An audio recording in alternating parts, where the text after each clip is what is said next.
দেখো বন্ধুরা, আজ সকালে এত কিছু হারভেস্ট করলাম গাছের। এটা হচ্ছে কচুরমুখীর কচুর শাক। আজকে কচুরমুখীগুলো তুলে ফেলবো, তার জন্য কচুর শাকগুলো কেটে নিয়ে আসলাম।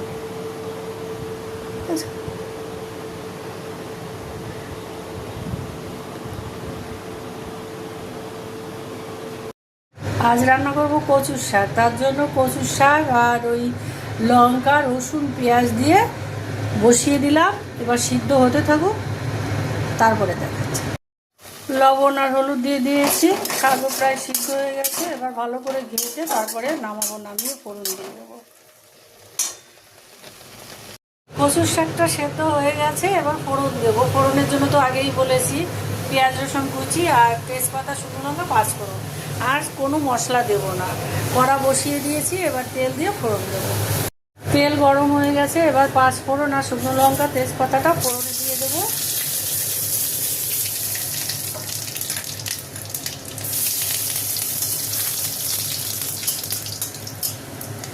তো ভাজা হয়ে গেছে, এবার পেঁয়াজ রসুনটা দিয়ে একটু ভাজা হোক, তারপরে কচুর শাকটা দেবো। পেঁয়াজ রসুনটা দেখো ভাজা হয়ে গেছে, এইবার কচুর শাকটা দিয়ে দেবো।